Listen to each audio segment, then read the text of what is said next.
Welcome and hello. This is Total Spotfest, the full Total Spotfest here. Those of you on TikTok, thank you for enduring our testings. We're working some stuff out here. But I am JJ. That is Jamie. We got Austin Reddick, still in the blue. You're rocking. You're sticking hard and fast with the blue, huh? You know, as much as I'd like to say there was some kind of intentional thought behind that, my LED changing light thing app, you can hit color and it'll go back to whatever color you had it on, or you can hit white and it'll just go to normal light. And I've got it normal light most of the time, and I just hit color every week to turn it blue before the show. But I haven't bothered to go in and play with other colors and see what shows up on camera. So I might one day bust out another color, but for now, we're going with blue. You know what? If you're going blue, I'm going blue because the FWO always together. Yeah. Jamie's gonna follow along there. What's up, Squatch? How we doing? But no, thank you guys for watching. Thank you for listening. Thank you for joining us this evening. Again, if we're watching on TikTok, we're working on some stuff. We're trying to make some improvements here. And anybody that knows Total Spotfest knows that hey, it's a process with us. You know. One guy who works for a software company, somebody who used to, and somebody who is literally on the computer his entire day at work. We'll get it. We'll get there eventually. We will get there. Yes, we will. So how you boys been this past week? Busy. Softball season started to crank up. Oh, yeah. I got 9 days till my first tournament, boys. 9 times. Full throttle. And then I'm booked till July 20th. Literally, I have 0 weekends off. So I'm trying to get early games on April 26th. I think that's the date. This is the date. I'm trying to make sure that I am free. April 25th. April 25th. Making sure I have early games for that day. I feel like it might be an important day. It's an important day. It is signed, sealed, and delivered. Austin Reddick versus T2G at Legacy in Wichita. Unsanctioned loser leaves town match. Why have one gimmick when you can have 2? Do them both. Man. Yeah. Same time, man. Yes. Oh, it's good. It's going to be magnanimous. So we can't wait for that. That's a great word. That is a great not word. Used enough. It's not, right? You know, I mean, there's some good words. How you doing, bud? Hey, before we get too far, make sure you're following Benjamin on TikTok. He is putting out some great content. I will say it till I'm blue in the face because his views are similar to mine. So, you know, I may or may not be biased, but yeah, give the man some love. Give him a follow on TikTok. While you're there, give us a follow on TikTok. Thanks. Just follow. If you're watching live, tap on the screen, give us some hearts, give us a big thumbs up on YouTube, subscribe, share with your friends. We do this every Wednesday. Well, first and foremost, Paul, rest in peace to your bracket, Austin. I know it was looking great. Yeah. And then it wasn't. I'm still alive. I'm actually doing halfway decent in my main bracket, you know. I think it's mostly on the fact that I had Michigan winning it all, right? I think a lot of people picked Michigan not to make it this far or whatever. So it's like a pot entirely within a pothole. Michigan death match. I love that. What? Okay, all right. I want to take a step back for a second, you know, because AEW does this a lot. The enter your location here death match. Pro, con, what do you guys think? I like it for a street fight. I like it less for a death match. Agreed. Okay. I think deathmatch, there's 2 options. You have Texas or deathmatch proper, and that's it. Yeah. I feel like that flows. Unless is there such thing as a Japanese deathmatch? Because there's exploding barbed wire. Well, deathmatch. Yeah. Is that Japanese then? But I think Japanese death match is just Japanese. death match. Well, the exploding barbed wire is pretty much. They should just call it a New seppuku Japan. match. Seppuku match. Yeah. Loser dies. We're getting canceled tonight. All right, Jamie is spicy. Okay, Yeah, loser dies. I will say though, if you're going to do a different death match, I think you do have to go international to make it work.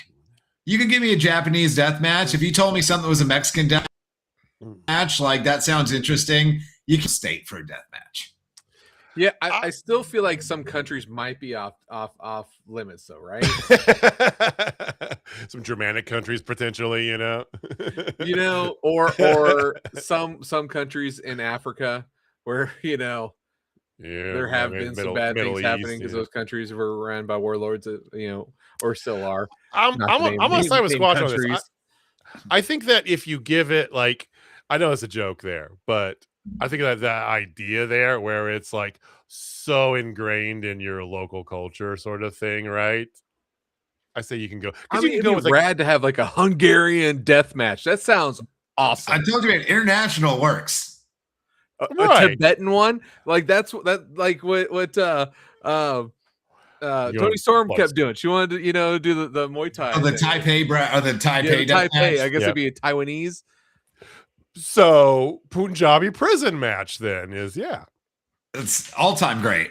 All time right there. One of the greatest gimmicks of all time. Terrible for TV, but an amazing idea. I'm gonna put it that way. The name's fire. Horrible for TV. That is so good. That is on all time at the top of the list of sounded better on paper than it was in execution. Because it sounded rad at first, and then you look at it, you're like, oh, no one can see through this thing, and maybe we shouldn't put the Great Khali in a cage match because he can't move. Benjamin, you're getting a little ahead of me. Yeah, you're on page 7. We're still on the prologue. And then just for the record, last week Austin stole every one of my spots, like literally everyone, and I can't have the chat doing the same thing. Okay. But this time I'm different. Well, I tried to even tee you up to go first, and you kept like, "Oh no, we have an order here." I'm like, "No." It's like, I'm able to be quick-witted enough to move on my feet. Like I'm able to adjust on the fly, just like one Bobby the Brain Heenan, the greatest commentator, maybe heel commentator of all time, and the greatest manager of all time. Soviet Union Winter Death Match. Must wrestle polar bear. Hell yeah. Polar bear on a pole match. Do you remember I think it was actually the second GCW collective. I can't remember the second one, but it was around it was in Dallas, all I remember. But I can't remember which show it was, but there was Masha Slamovich versus a bear. You remember that one? I do remember that. That was so good. That was so good. That was the same show that we saw Effie get a foot fetish against Speedball Mike Bailey. It's also a pertinent comment regarding tonight. All right, well, we're going to get into it in just a second here. But again, we want to thank everybody for joining us here. If you did catch any of the JJ only live streams here, moments before we went live here, again, we're going to get it all sorted out. But let's get right to it. Jamie, we got a lot of Dynamite to talk about, but I don't feel smart enough tonight to talk about Dynamite off the bat. I need to learn something. I need some knowledge. I need some knowledge and some facial hair. Well, we'll give you one of those. I know. Clearly, I can't have one. So if I could get a little stash of knowledge.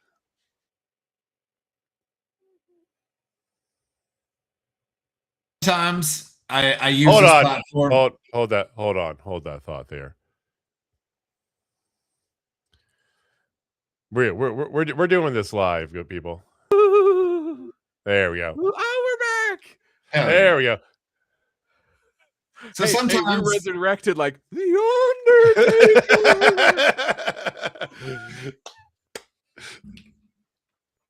Just that saying, may have been a plug. I don't know, man. I don't know. I was gonna say we One day we're gonna fill that advertising space with Jamie Hawkins something with his Undertaker bit. Hey, I'm still waiting on Blue Chew to hit us back. I set you up for Blue Chew so easily with that blue background, and you swung and missed on it at the very hop. Okay, that was a blatant, slow pitch for you. I'm just saying. Commit to the bit. Let's go. All right, stash of knowledge. Sorry. Hey, sometimes we have to take a quick detour to talk about Blue Chew, and that's okay. So with this stash of knowledge, sometimes I use it to talk about old wrestling. Sometimes I use it to rant about modern wrestling. Today, I'm going to use it to hopefully make the world a little bit better of a place. And I'm going to kindly ask to everybody listening, and maybe tell a friend and have them tell a friend, can we just fucking be done with April Fool's Day? Can we just all agree it's run its course? Is there anyone out there killing it on April Fool's Day anymore? Is there anything truly great? Or is it some of the worst people you know who aren't funny using this as their opportunity to just not be funny? Did you have one, JJ? Did you have a good April Fool's Day experience today? Oh, I did. I absolutely did. And in fact, I'm going to share with the class, okay? Go for it. So, I don't know if I don't know which one of these it is. Son of a bitch. So, I don't know if everybody out there knows this or not, but JJ is into car stereo, right? That's kind of much. I was big into it back when I was in high school. You're gonna say something else, so I'm glad you went there. Hey, okay. So I'm big into car stereo, right? I was real big back in high school, like real big into it, into college, and then over time, I lost my stuff. But I got back into this past few years, right? I completely replaced the stereo in my car. I've actually helped out a few of my coworkers. It's one of the hobbies I like to do, right? I've always dug it. So for what it's worth, car stereo companies are killing it on April Fool's Day. Okay, are they now? So, I'm going to show you in a second here. You're going to... you got the floor to sell me on this. I could put a moratorium down, but I'm going to need compelling evidence. So there's a company called Arc Audio. Okay, they make higher end processors, amplifiers, and really good speakers. Okay, and one of their lines is called the X2. Right. Okay. That's one of their lines of speakers and amplifiers is the X2. Okay. Very good subwoofers. And they had a teaser yesterday at the X2 was coming out. And did we get it today? We sure did. So, ladies and gentlemen, it is my pleasure to introduce you to the X2 from Arc Audio. That is solid. I will give that one to you. And there is a small carve out to be made for companies, because this is one of the few times they try and do something creative for advertising. Most of them are not great. So I'll tell you what, I'll throw a compromise out there. Companies can do ads on April Fool's Day, taking part in April Fool's Day, but I think individual people just need to stop. Okay. I mean, as somebody who is unapologetically funny, I think that we all can agree, and that's without ego. Like, honestly, I feel like I'm a funny person. I didn't do anything today. My family did. No one that's actually funny ever does, because you can be funny all year long. This is like when the people that aren't funny try to be, and it doesn't work. My family did something that's actually really funny today. So Jessica hurt her knee at a scrimmage on Saturday, so we have her on an oral steroid because they wouldn't give her a freaking cortisone shot, which I was pissed, but whatever. Yeah, whatever. So she's on, her sleep schedule's all jacked up, but luckily she's on spring break, right? So she's passed out for like 3 hours hard. So what do the girls upstairs, Megan, Audrey, and them, they take her phone, they rearrange everybody's names. So I am officially now her boyfriend, and her boyfriend's officially now me. And then they just move people's names around in her phone and completely jack with everything. And honestly, that's pretty damn funny, especially because, you know, a teenage girl and her boyfriend and her phone. That's pretty funny. That But is. I would have went further. But that's the prank, especially when you start talking about siblings and stuff. That's the kind of prank that could be done any day of the year. I mean, that's fair. And it would still be funny. Maybe even funnier because they're not going to realize it's coming. Like, that's just a quality prank. Mm. You don't get those typically on April Fool's Day. Yeah, you just get dumb Facebook posts that are obviously fake and not even funny in the first place. You know, I think that's kind of the thing with it. It's not like supposed to be it's hilarious, right? You know, it's just, you know, it's just stupid little, okay, well, that's fun, right? You know, have a little bit of fun. You know what's not a prank though? You know it's not a prank? What's that? Erectile dysfunction. Only if there was something that people could take that maybe that could be a great partner for us. Man, who is that? Blue Chew. Get yourself a bottle now. Actually, I got this prop today, so I actually bought this because it's actually good for me in a lot of different ways, but it's called Prostate Health, which I thought was absolutely fucking hilarious. Because, you know, like, I'm looking at the stuff, it's like, hey, I actually need these things in my life, but it's like, oh, it's gonna make my prostate good. I'm like, oh, I'm gonna use this as a fucking bit because I just thought it was the funniest damn thing. It's like, so this is gonna be our Blue Chew right now. So Snap Prostate Health, gentlemen. Until we get it, I'm sponsoring Prostate Health by Snap. My April Fool's joke came full circle there. It felt anticlimactic for a minute, but Jamie just, you know, finished it off, let's just say. Okay. Y'all remember Think Geek, you know, did you ever know Think Geek? Oh yeah, they all the nerdy shit you buy. Oh, it was like a catalog became an online store eventually where it's just be all nerdy stuff, right? So if you want stuff that was like NES themed or like Star Wars or, you know, cool like, you know, like prop-esque things, right? You know, I've got a Halo light sword lamp up here. You can't see it, but stuff like that, right? And every year for April Fool's Day, they had a litany of crap that they put out there, and it was all ridiculous stuff. But there was always like 3 or 4 things that people were like, "That's actually pretty badass," and they legit made them. You know, hell yeah, real things, right? So see, I feel like it was better before the internet when you didn't have social media and just seeing dumbass posts that just aren't funny and are completely fake all the time. You used to get caught by stuff. Yeah. Now you're just waiting to see whether it's stupid or kind of funny. It's lost its charm. That's true. I mean, like for example, like the New York Auto Show is going on today, and I work for Subaru, for those who don't know, right?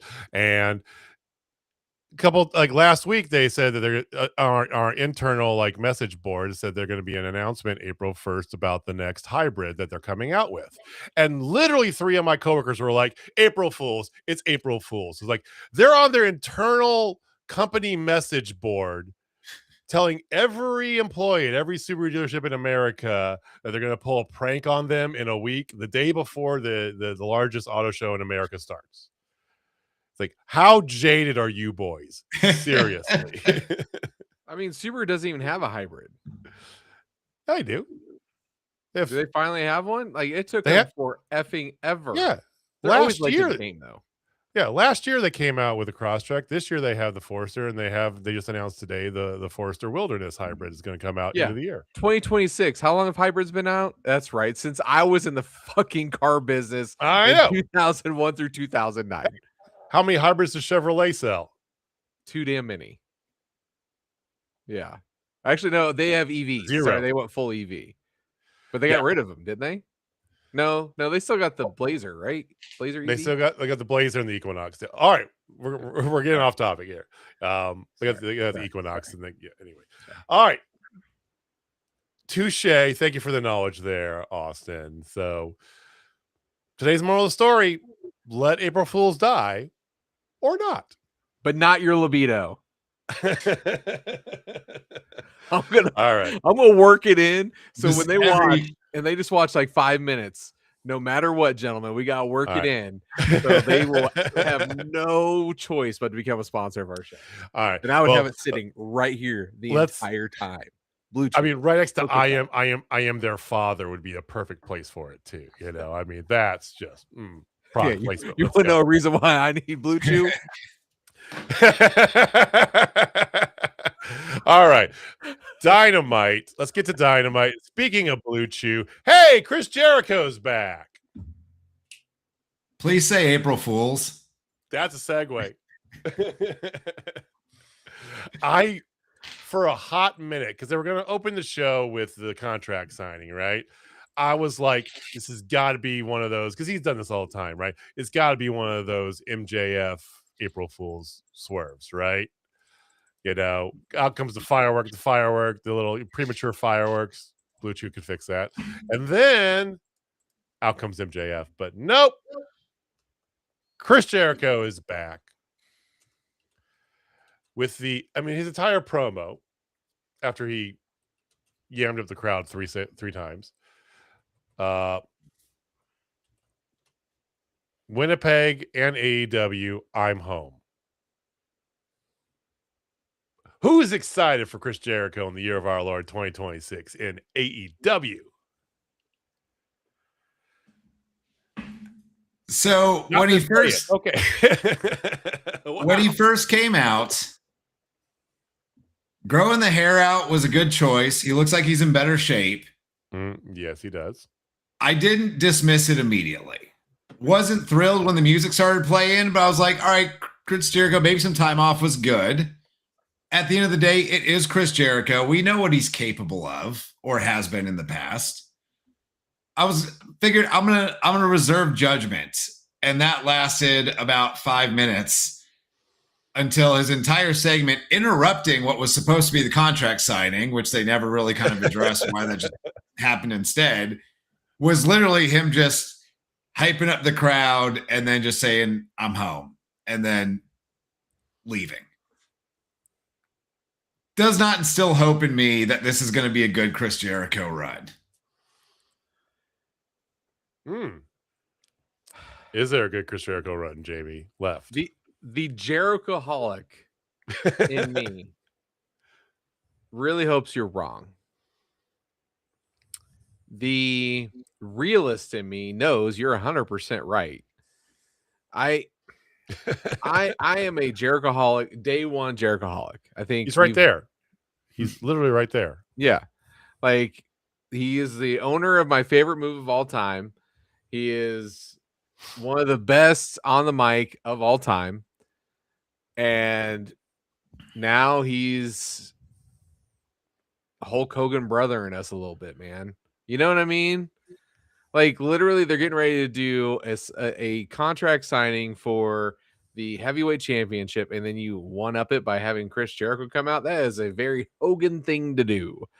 And I asked TikTok earlier, by the way, go to TikTok, follow us on TikTok and comment on that video. I was just like, how should I feel right now? Because like I want to be excited, but I can't. Like, literally, the learning tree, and then the after Inner Circle, what was it? The Jericho Appreciation Society. Yeah, which other than the purple hat, it sucked. Like, you know, that was like its big gimmick. 4 years ago, I've been hyped. I've been hyped for him coming back 4 years ago. Lots changed in 4 years, like men's libidos. We're destroying your algorithm, Clint. That is our goal. I'm trying, man. I'm trying to get in there. You're trying successfully. I think that telling in a couple ways. Okay, for one, I know right now the IWC is blowing up and burying Chris Jericho. The same people that 3 months ago were clamoring for Chris Jericho to make his triumphant return to the Royal Rumble. Yeah. So there's the dichotomy of the internet, ladies and gentlemen. Just putting that out there. for what it's worth. Is 2026 any run with Chris Jericho in any company? Probably too little, too late. Yes. We can all respect what he has been and what he has done, right? There's no denying that. Okay. And does the man need eventually a send-off? Absolutely. Sure. Give it. It's time. It's past time. Let's finish it up. Let's do that. But we also know how Chris Jericho is and has been for the past 5 years. He's going to try and find a way to weasel his way into the spotlight. I mean, he made a gimmick of it, TV time with Chris Jericho, which has moments of being funny, right? The learning tree had speckles here and there, but if this is anything other than just a passing little something, nah, I'm out. I'm out hard. Is there anything y'all can think of? And anyone in chat, if you want to chime in, maybe you have an idea. I'm open to it. I want a good Chris Jericho run. But is there any feud or match that would genuinely excite either of you or anyone listening on the internet in 2026 with Chris Jericho?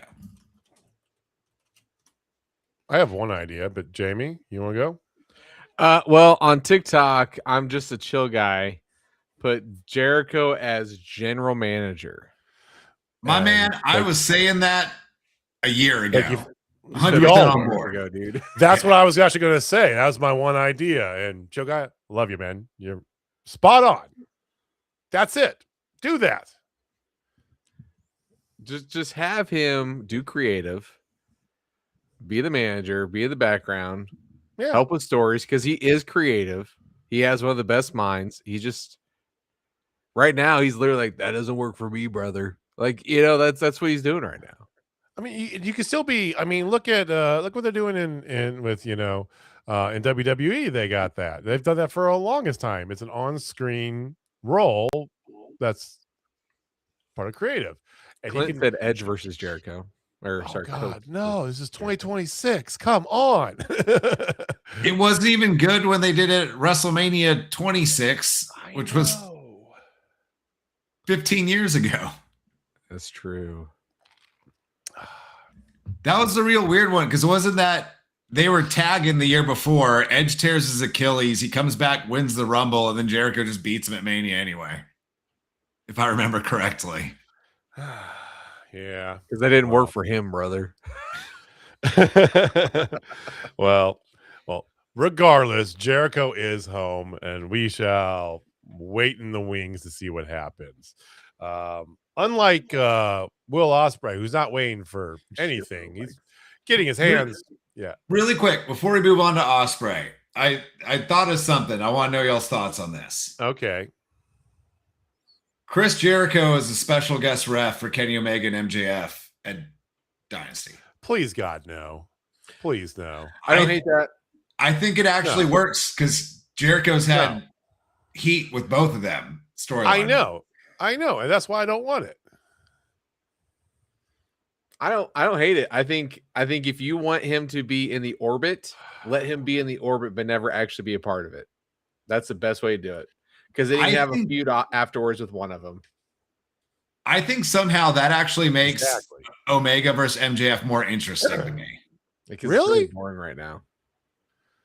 Yeah, I mean, we'll roll into the contract side.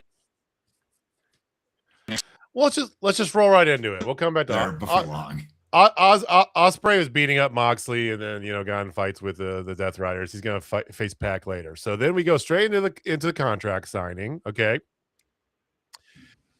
both men immediately sign the contract, and then decide to promo each other for 5 minutes each.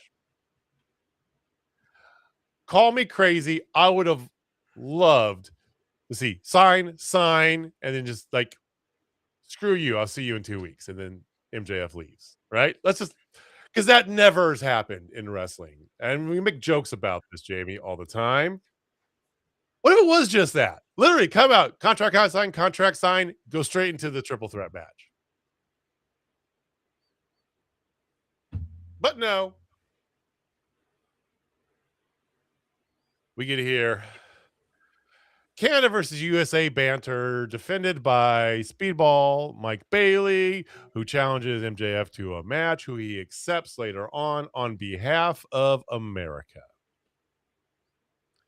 I'm gonna The put country that only matters is what he said, which insta heat, which is great. Oh, I got a thought on that I'll get to when we get to the main event itself. But yeah, go for it. Spider-Man, you are not wrong. It is you are not Spider-Man. wrong. I mean, only one who is wrong on that is Jim Cornette, but you are not wrong. It's damn near unwatchable. Like, I mean, okay, I will say this: SmackDown this past week was actually pretty decent, and then it like went like it started out going like this, and it goes whoa straight down. So it's just they're throwing stuff at the wall because they got so many injuries, and I do feel for them. Plus, honestly, you're starting to see the Triple H booking really needing something. But yeah, we'll get to some WrestleMania season. Yeah, we will after we talk about the more watchable show, according to our friend Spider-Man, who we all agree with you. Thanks for hopping in, Spider-Man. By the way, we appreciate you, man. Stick around. We'll get to WWE in a little bit. Okay. I mean, promo thoughts here. I mean, yeah, low hanging fruit. Austin, you're in Canada. You talk about America. That's kind of MJF shtick, but so that part of it, you're going to get that no matter what, and it was fine, and crowds are going to react to that. If you go into Canada and you're just like, well, Canada sucks, America rules, you are going to get actual heat from the fans and the fun pro wrestling heat. Like, they want to boo you now. So I didn't mind that. Everything outside of that was infinitely worse. Kenny Omega's promo was not good at all. Which we've talked about. Kenny is not a mic guy, and that's fine because he's Kenny by God Omega in the ring. He's not a face mic guy. Yes. Accurate. Well said. For sure. The whole thing with MJF saying, well, I know a secret that these people don't know. The doctors told you your guts could explode at any. No, they won't. No, you do. You don't have inside medical information. The diverticulitis is not going to make his guts explode at any minute. Brock Lesnar had diverticulitis like 15 years ago, and he is still built like a fucking gorilla. So, like, stop this. This was not good at all. This was not good.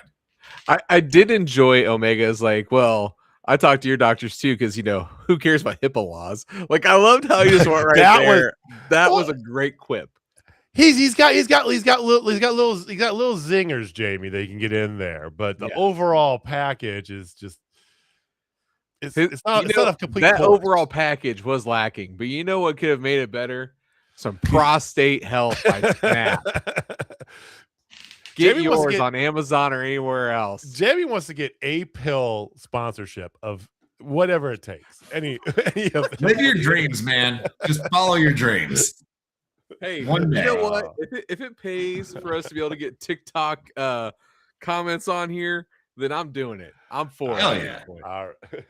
For it. All right. So we're going to come to the main event, Speedball versus MJF. So we'll come back to that a little bit. Rolls right into the triple threat match. You got Kenny Omega with Jack Perry and Brody King versus The Demand. I raised the question up earlier, and I shot to you guys too. Hometownness, right? To be expected. We know that. This show is going to be a lot of Kenny Omega and apparently Jericho as well. Good, bad. I mean, I remember back in the days, and I'll probably this up to you. Remember back in the days when WWE would go to someone's hometown and almost guaranteed they were getting buried or defeated miserably. You remember those days? Mm-hmm. Do you think it's better that we play? I mean, this was a fun match. Don't get me wrong. This was your PWG-esque match of the night, if you want to put it that way. Okay. But it's kind of like, well, of course, yeah, it felt like, and I don't like using this term lightly, but it felt more like a glorified Canadian house show. If I lived in Winnipeg, Manitoba, Canada, and I bought a ticket because AEW was rolling through my town and I got a glorified Canadian house show, I'd be fucking stoked about it. Okay. Like, I enjoy that they do that. WWE's thing about just always burying people in their hometown was real weird and counterproductive. I think that give the crowd a hometown thing to feel good about, because people like cheering and they like to feel good and the good guy to win sometimes, all that. There are definitely strategic times where you can get heat by beating up someone in their hometown, but those should be much, much less frequent. Generally speaking, yeah, if you're rolling through somewhere, especially Winnipeg, you get hockey in Winnipeg, which is cool, but like there's not much really going on there. You get your pro wrestling show rolling through and you can throw a bunch of hometown people out there. Hell yeah, do it. Yeah. I can't agree more. I know back in the day, what Vince said that, he has hometown people lose because it's not about them being in town. It's about WWE being in town. That's what was his whole thing and company, whatever. And I think if you're going, it's for the fans. Literally, Tony Khan gets like the fans want to see their folks go over. Plain and simple. Yeah, plain and simple. I mean, the Britsburg terrible towels there. I get it, right? Anyway, but still, this was a good fun match. Hey, aren't those about like 7 and 9, right? That's actually a pretty good one. I have no idea what that reference is. Like how big the terrible towels are? They're like 7 and 9, right? 9 by 7 when you turn them around sometimes. Yeah. I mean, depending on how you hold them, like 9 by 7, 9-7. Just chuck it up. You guys have a Patrick Mahomes size window. I'm just glad. It made it even better back to the middle of the draft every year. I just love the fact that you didn't get it right away. Oh no, I did. Because I assumed you were doing. It was 6'7" ruined me, So now I don't trust any of that shit. Okay, I'm just like, all right, what bullshit TikTok trend? I'm just saying, you guys should just suck for next year's quarterback class because that's yes, we should. Yes, we should. I'm looking out for you because JJ Watt's not going to do it. Not JJ. TJ Watt's getting old. Like he's either gonna have to get traded or you gotta figure something out. I mean, he's going to go the path of his brother. He's going to probably go for 1 or 2 more years, and eventually he's going to try to get a Super Bowl somewhere else, and it's not going to happen, and then he's going to retire. I know a place where you can get one with the greatest quarterback that's currently playing football. Yeah. You guys are such the consistent level of maintaining that Super Bowl. Oh, wait, no, you're not. Didn't we go to 3 consecutive? Yeah, no one's ever done that, right? No one's ever done that. Not even the glorious Pittsburgh Steelers, right? I know. Yeah, we've only won 6 Super Bowls, which is equaled by Tom Brady, but that's about it. I mean, that's cool. I've seen more in my lifetime. That's than you cool. Have. That's cool. Oh. How many have you seen in your lifetime? I've seen more.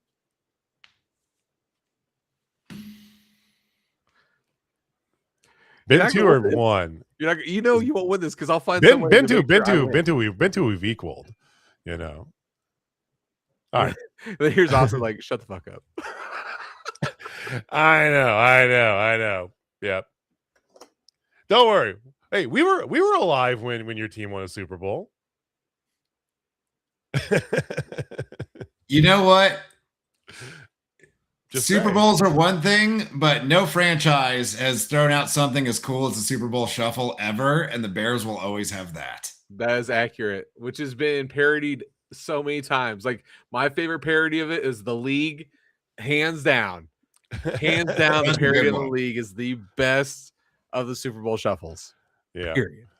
And you know what? Honestly, making it to the Super Bowl with Rex Grossman as your starting quarterback should count as a Super Bowl win anyway. So I'm giving them 2. I mean, Sure.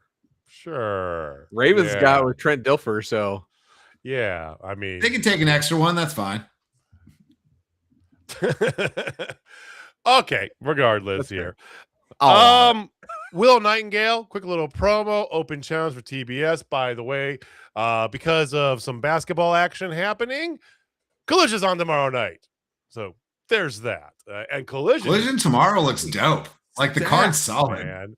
yeah. Like they kept just, I mean, throughout the night, they just kept, it's just like, it's like, stop, it's already overflowing. And they're like, no, we're putting more. There's also going to be the women's tag champions. And we're also going to, and FTR is going to be in action. It's just like, Jesus Christ.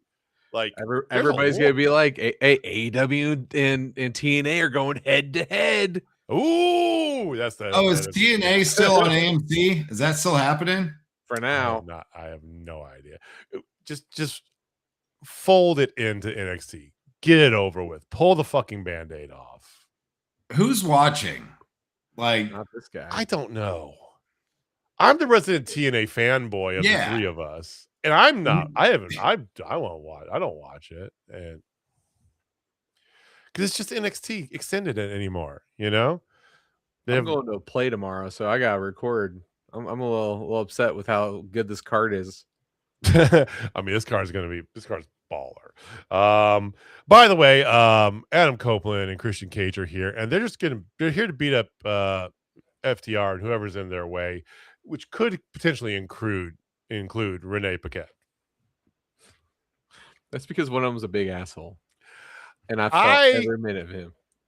Austin, I enjoy the little shtick, and you can argue as much as you want, and a lot of people out there will, about these two still being around in AEW, going for a title. I love this little bit, though. Yeah, we're just here to beat people up with a chair, and that's what they were doing. I love it. The problem's not the two of them. The problem is just one of them. Christian has been on an all-time run ever since he first turned heel in AEW. Adam Copeland just doesn't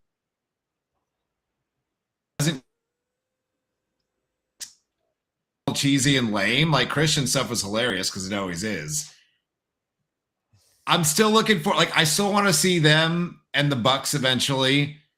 I think them and FTR will be, because, I mean, as much as he doesn't seem to fit in Pro Wrestling 2026, I was always an Edge guy. Like, he's perfectly serviceable in the ring, and FTR can make everyone look like $1 million.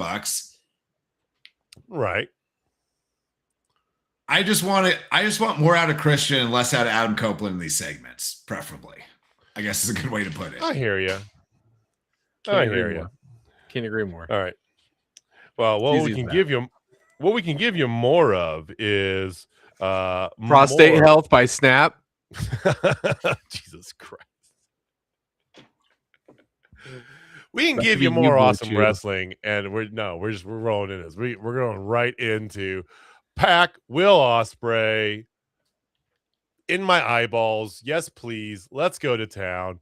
Ospreay's first, forgive me, but real match since coming back. Sorry to play Christian. Yes. God bless Pac. Healthy Pac makes the AEW so much better, and we all know, Will Ospreay's Will Ospreay. So, a bit heavy on the.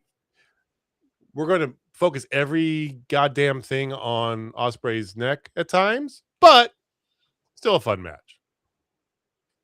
So I didn't care for the beginning, and I didn't care for the finish. Did we just lose JJ? Yeah, it is ridiculously downpouring at my house right now. Same.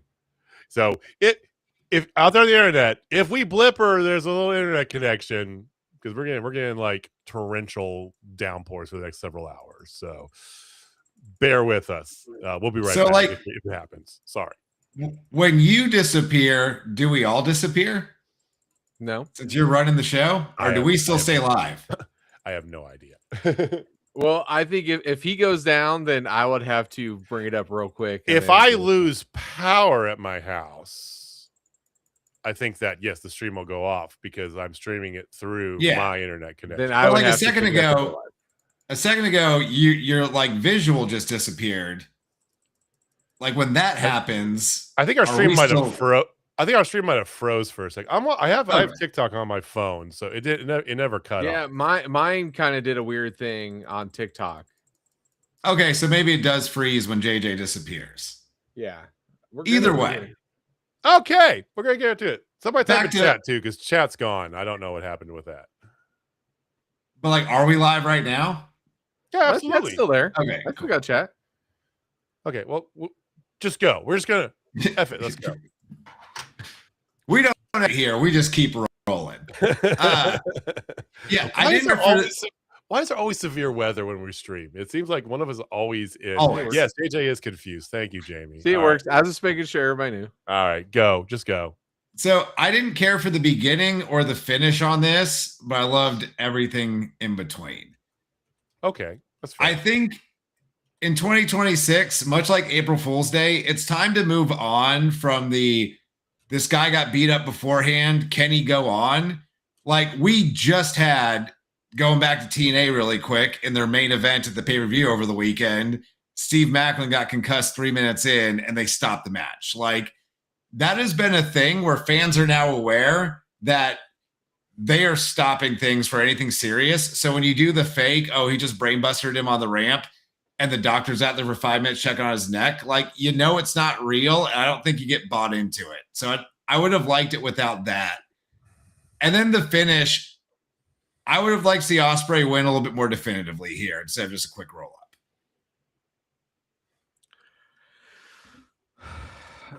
Yeah. I want to disagree with you in some way, shape, or form, but logic wins out yet again.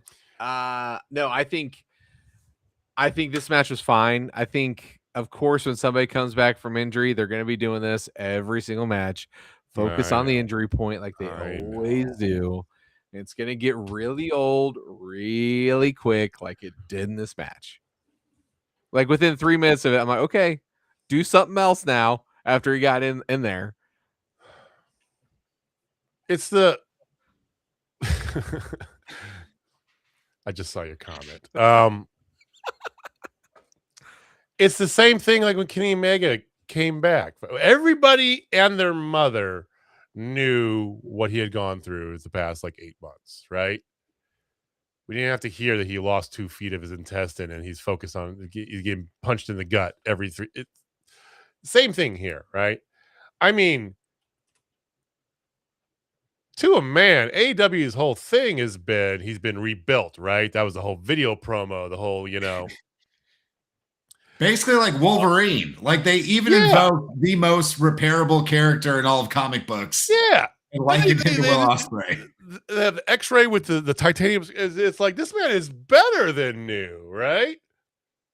That's my whole shtick with it. It's like you choose a lane. Either this man's fragile like Chris Jericho, hey, it's a callback, or he's rebuilt and he's invincible. So who cares how many brain busters he gets or pile drivers?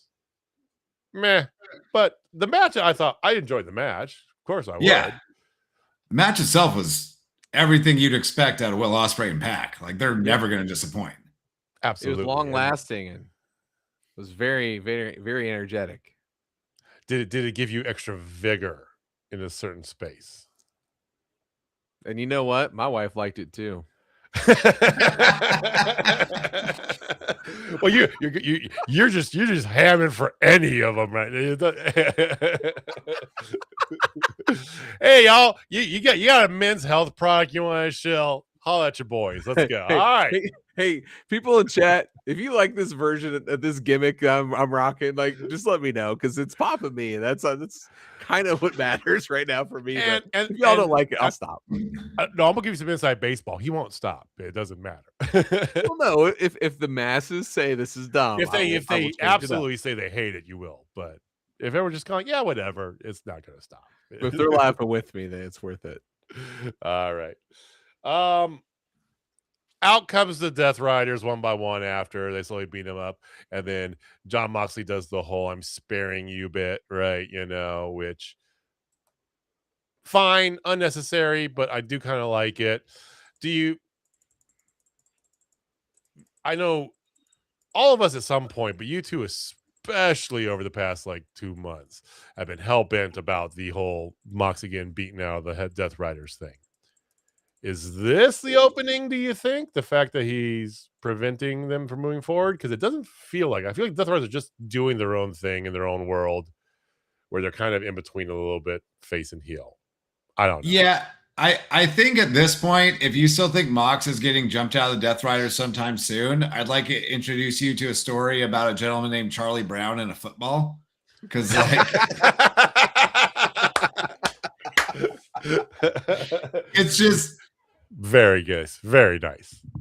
I don't know what it is, but for whatever reason, from January 1st through Revolution, they don't really know what to do with Mox. We saw this last year with the never-ending feud with Adam Copeland that was not particularly good. Like he doesn't take actual breaks. So for 2.5 months every year, they just book him in some nonsense to just give him a mental break, I guess.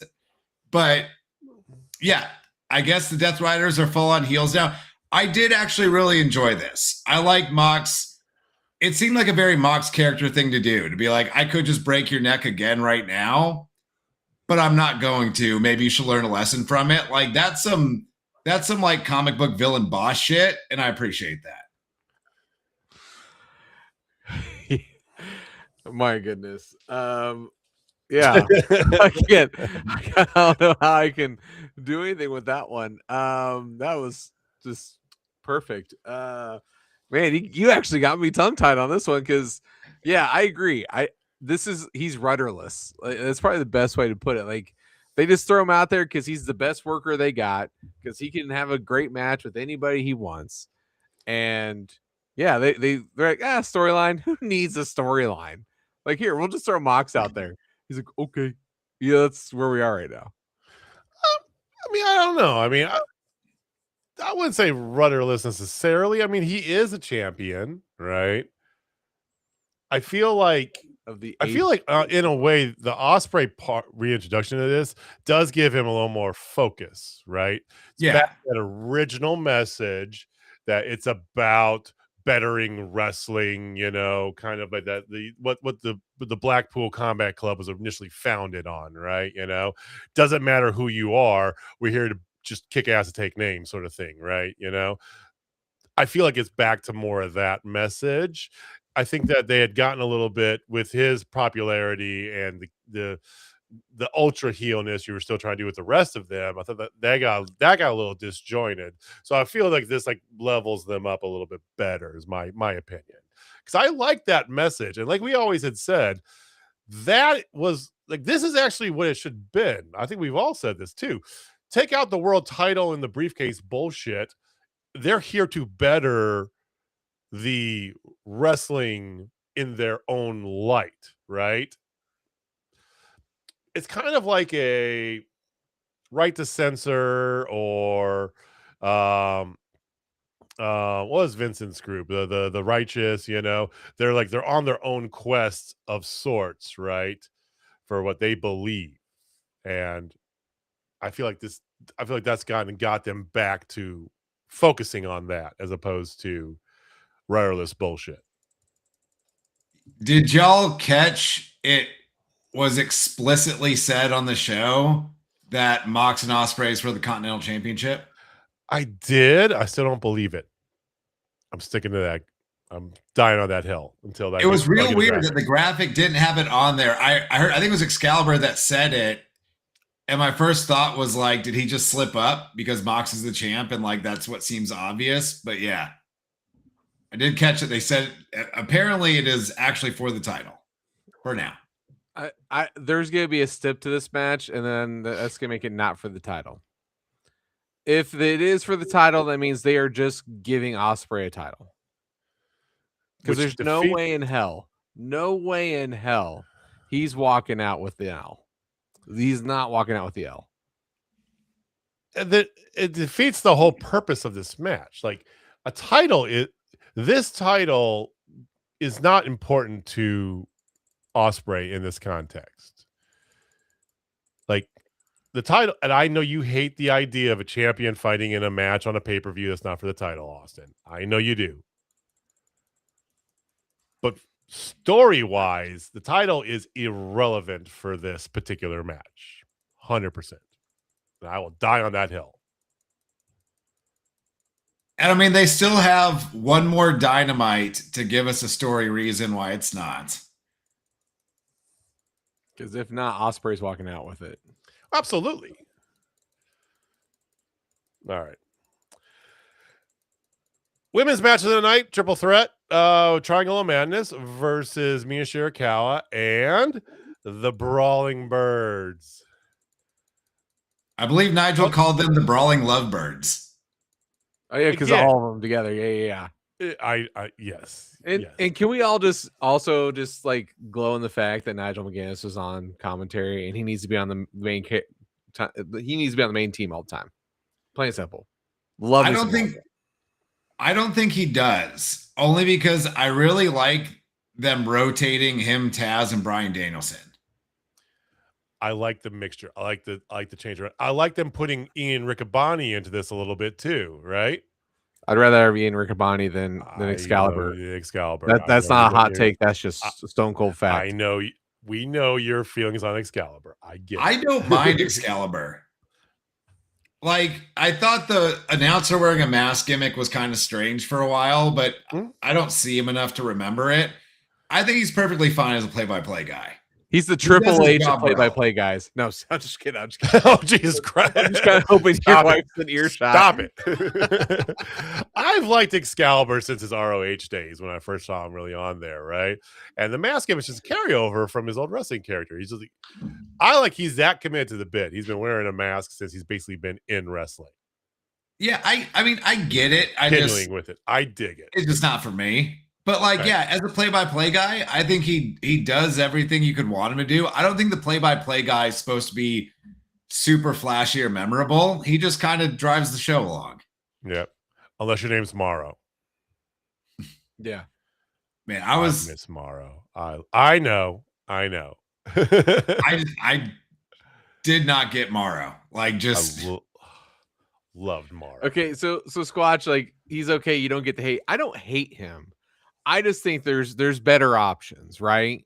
I think it's just one of those simple things. Like, it's fine, but man, if you had some prostate health by snap, it could definitely increase, what you're getting out of your announce team. Well, you came in at a great time, Jessica. So thanks for joining us. I literally bought this just so I could use it on the show. I understand, Jamie. Yes, and there'll probably be a different bottle next week. $12. He's gonna keep like putting his hook out there till he gets that big fish. So, all right. Speaking of, then we made it. You're welcome. All right, Brawling Birds, Mina Shirakawa versus Triangle of Madness. I'm with you guys. Brawling Birds are more. I'm getting more into it. I want them to get even more British, though. I want them to get like so British it's not even funny. But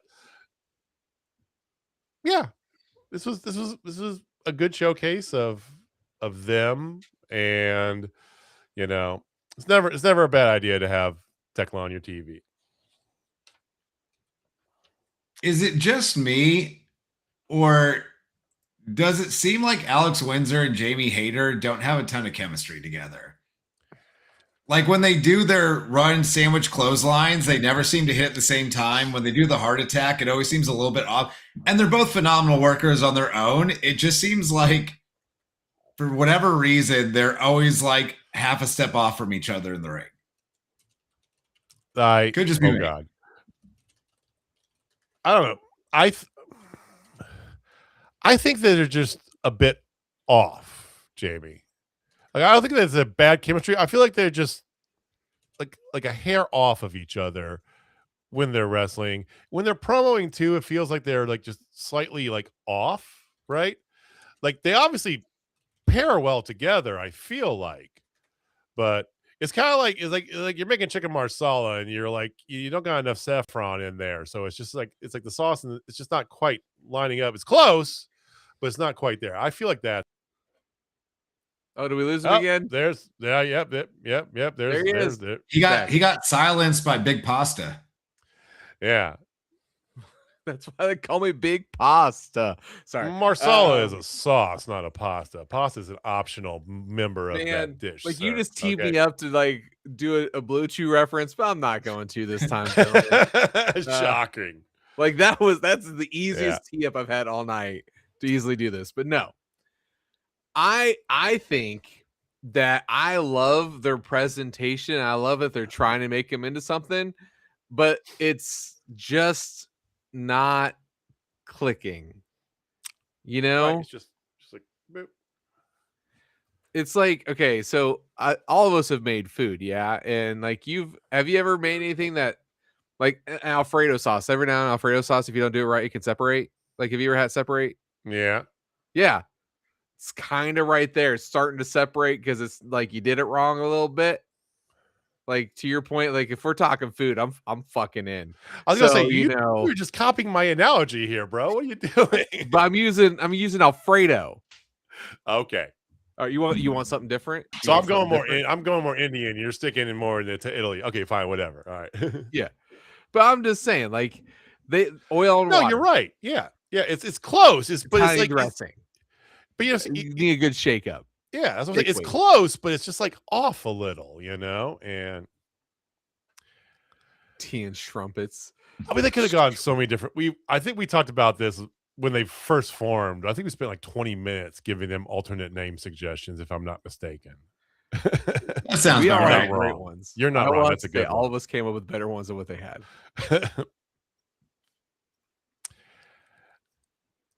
Yeah. Well, they could iron it out. They could mesh together a little bit better. Who knows where it comes? I think that we're not going to see them apart before Wembley. Yeah, for sure. And they're not bad. Like you said, they seem a little off. It's just, if they lean into the Britishness more, it'll get them there. I'm convinced of it. I want them to be like, I want them to be like soccer hooligan, ultra British, just over the top British. Go. They're close, but they're not there. In case you need another reason to watch Dynamite tomorrow night, we're gonna put Juice Robinson and Ciampa in a match together. So there's that. Yes, please. Yes, please.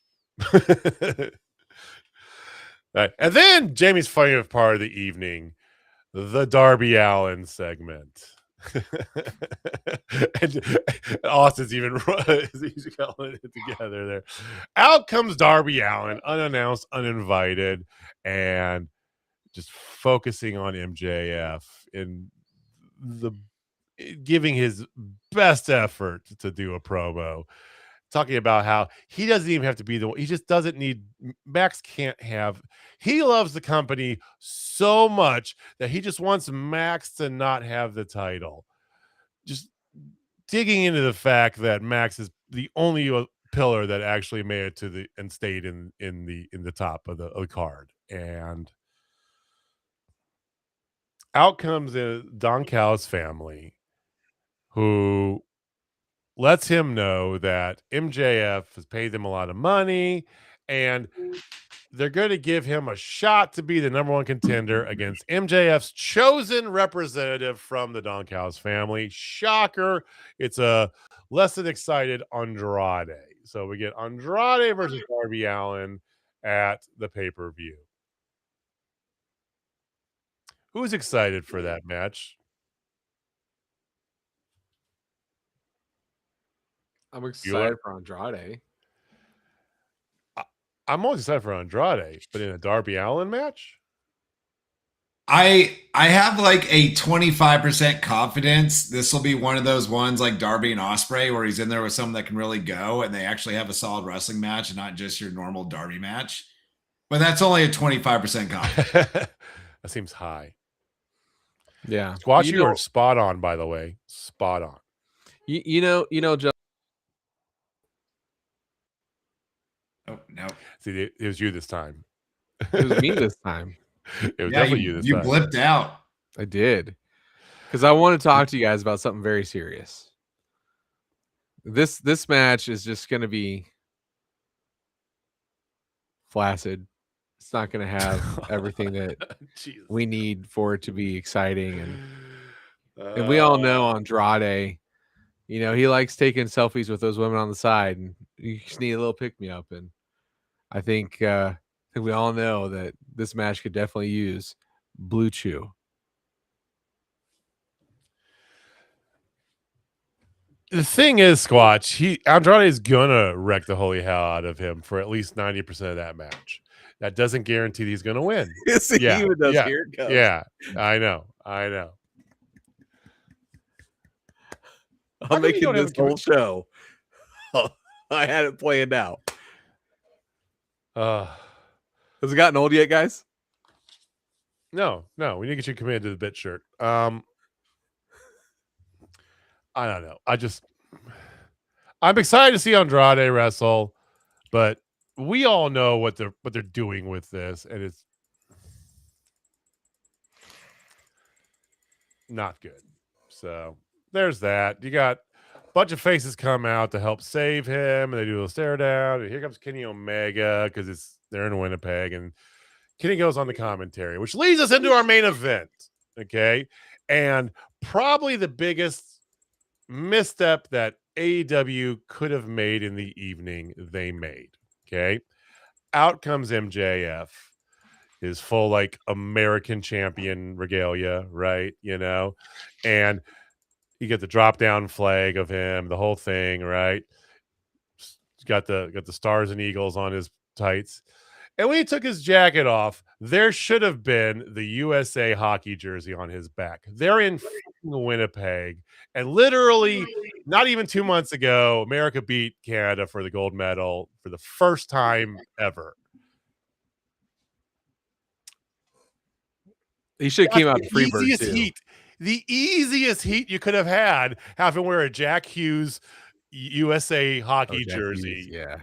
Oh my God. The easiest swing you could have had. Yes, I'm a hockey fan. I know, but tell me I'm wrong, Austin. I don't know why you would expect MJF to grab the low-hanging fruit. He's much better than that. The easiest of hanging fruit, but no.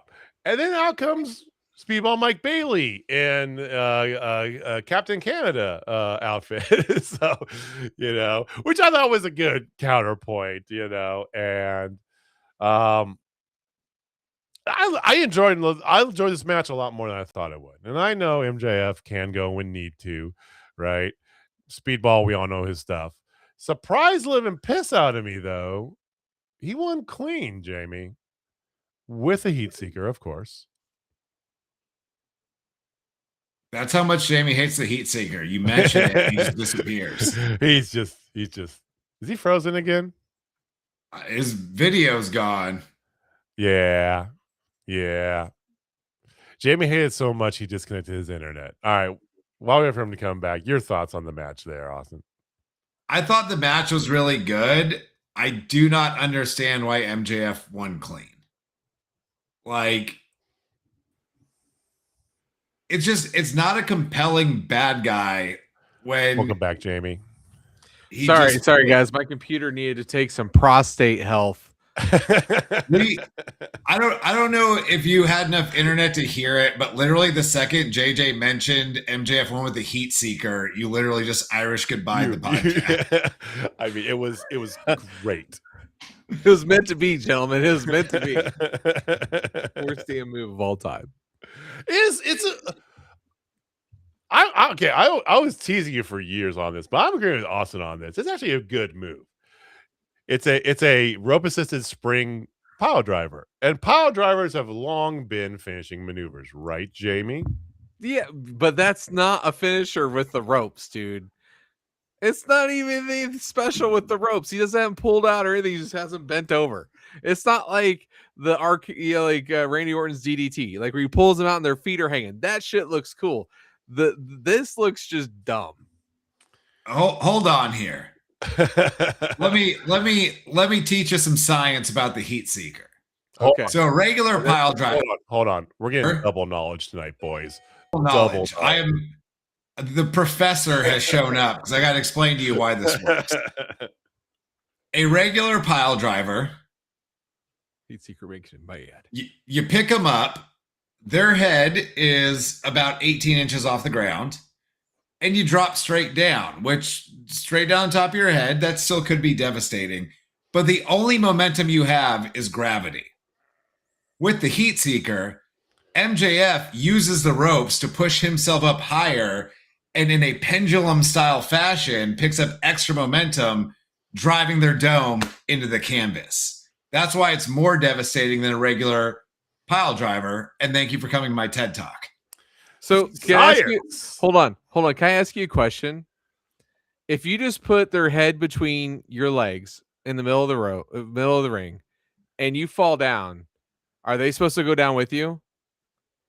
Like just standing, if they're bent over and you just jump up and jump down, even though they're like this, like sitting like this, they're supposed to straighten out and flatten. Like who does a jumping? He's not picking him up. He's not doing anything. It's just with his. He is using his powerful legs to squeeze their head in place. He's pulling them up with, and then his momentum and the weight of them as well is driving them down to the mat. I just think it just doesn't. Do we have any physics professor / student in the chat on any platform? Please hop in here and give us something. It just doesn't feel so. Jamie, in a way, Squatch, it is. Yes, we'll make like a lab practical kind of experiment hypothetically here. Would you rather be laying on the ground and someone drops a softball, which you are familiar with, from about knee height directly onto your balls, or would you rather be standing against the wall and someone have a softball on a string, pull it all the way back, and then throw it along that curve right into the nuts? Which one sounds worse? So actually, in 18 inches, you probably could hit closer to terminal velocity going straight down. So that one would technically hurt worse. No chance. Because you're not just pulling the ball and the string back and letting go. You're throwing into it as well, because he's driving that shit. Okay. Now we're cooking with a little bit of gas. I will still choose neither because I don't want either of them having my balls. Still choose. I'm just saying, there's no like grabbing them and pulling them in. Like if he was grabbing them and like jumping up on there, like kind of like a tornado DDT, like where it's more assisted, I think I would dig that better. I just don't like the move, guys. It's okay. It's okay for me not to like the heat seeker. Squatch, an avalanche mandible claw would be awesome. that would be pretty bad. I'm stealing that. Yes. The top rope, and then you just jump with. Oh, dude, that actually looks super sick. Oh, please do. I'm not actually gonna do it, but the next match I have, I'm gonna be talking about in the back, be like, hey man, do you want to take an avalanche mandible claw? And I'm just gonna watch the wheels turn in their head when they try and figure out what they're talking about. And then the far from pooping was born. Oh, that's the far from pooping. Okay, it's a long story. We're not gonna take you home. We're not going all the way behind the curtain. Joke. We're just gonna give you a little bit of that because Jamie, I'm just gonna use the heat seeker and call it that. Oh, even better. All right. And one day you guys will understand what we're getting at here. We're popping so hard right now, but we can't go all the way behind the curtain on this. So all right. And for what it's worth, when we've all decided we're finally gonna just go to a set time every week, they decide to actually end the show on the top of the hour. It was crazy. For the first time in forever. They did end it on time, but they also had one of their things they've been a little bad about is just having shit that just goes on a little too long before wrapping up the show.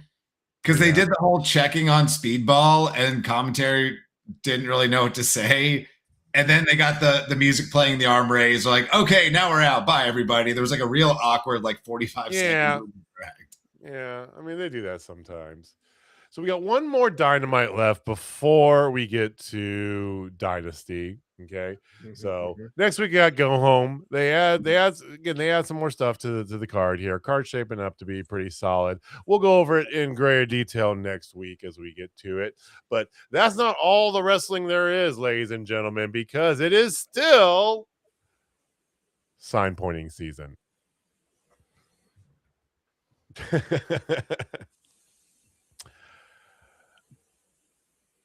So you watched Raw this past week, Austin.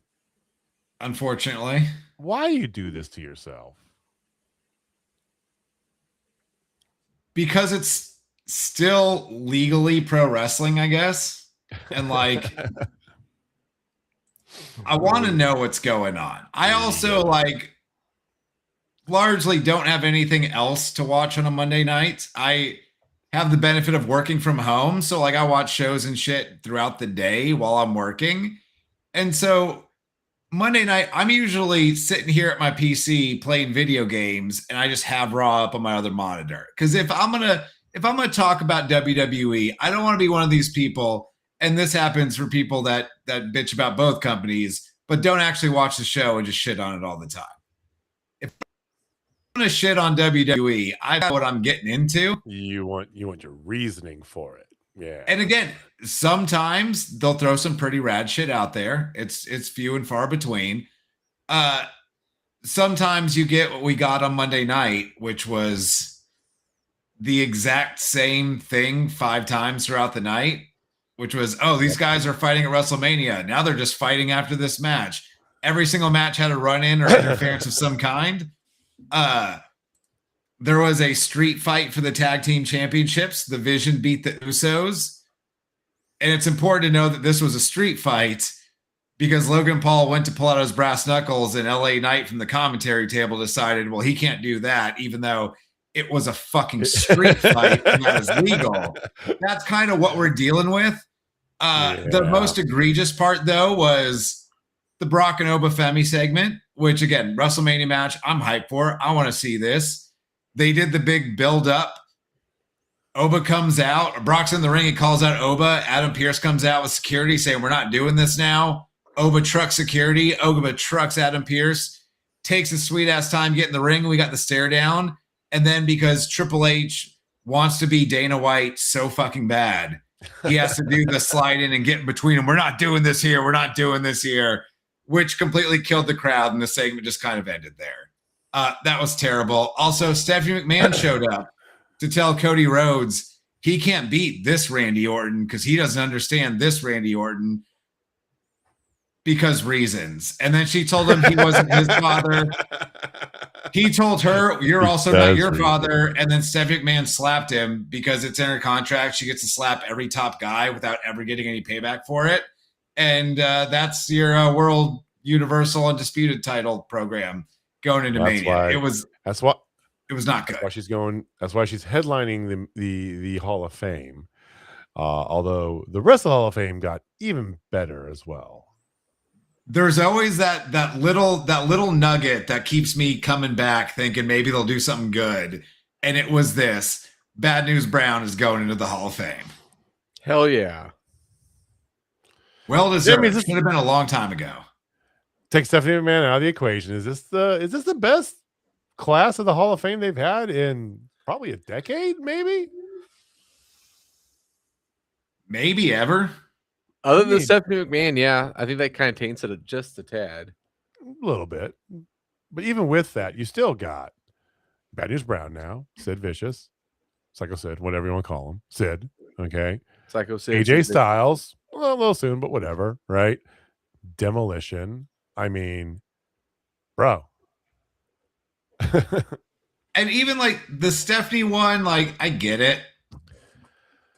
I don't give a shit about Stephanie McMahon going to the Hall of Fame, but she was a reoccurring character for a long time and also a corporate executive and authority figure and all kinds of shit. So like it makes sense. I mean, Coco Beware's in the Hall of Fame, which I enjoy Coco Beware very much, but like the bar is pretty low.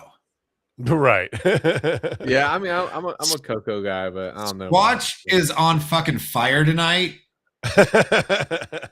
Unironically, with 100% sincerity, Barry Horowitz should be in the Hall of Fame. Absolutely. Legendary job guy. Probably the most famous of all the enhancement talent they ever had. Yeah. I mean, some people who were enhancement talents are now going in the Hall of Fame as arguably one of the best tag teams of all time. Think about that. I mean, before they were Axe and Smash, they were jobbers. And then after Demolition, jobbers. Repo Man wasn't beating many people. Yeah. I love the Repo God Man. bless Repo Man. I love that. Repo Man so much. He was in so many Royal Rumbles. And just the fact that as a child watching that, I had no idea he was in Demolition 6 months earlier. Like I just thought that's just the Repo Man. That's just who that guy is. Well, I mean, it's a different time and different gimmicks, and yeah, it was such a ridiculous gimmick. I mean, of all those stupid gimmicks that 80s and early 90s had, Repo Man had to be up there, right? Because he was more like a cat burglar than anything else. I mean, he had the mask. A repo man is somebody who comes to take your car from your driveway in a tow truck. He's not wearing a mask. Here's what it was. It's because Vince McMahon has no touch on like reality. He was we need some bad guys. Who do rich people hate? The IRS. Who do poor people hate? The Repo Man. Put him out there, pal. IRS is fantastic. I mean, that whole gimmick, Erwin R. Shyster, that was fantastic. Okay. He did have one of the best. Like it was never an actual promo. It was just variations of a catchphrase. It would just come out, grab the mic. If any of you are cheating on your taxes, you're going to pay stiff penalties. And then he would just like wrestle a boring match for 6 minutes. I also was my mother hated it, but I was a massive fan of the Mountie for how ridiculous it was. The Mountie was great. His singing was so bad. I loved every second of it. I miss fun gimmicks in pro wrestling. Like there should be some weird people that like, again, you had a trash man in the mid 90s. Like, yeah. That's a fun, basic ass old school pro wrestling story. Yeah, I'm a trash man. I do this on the side for extra money. Cool. Like that's a character. Like let's roll with it.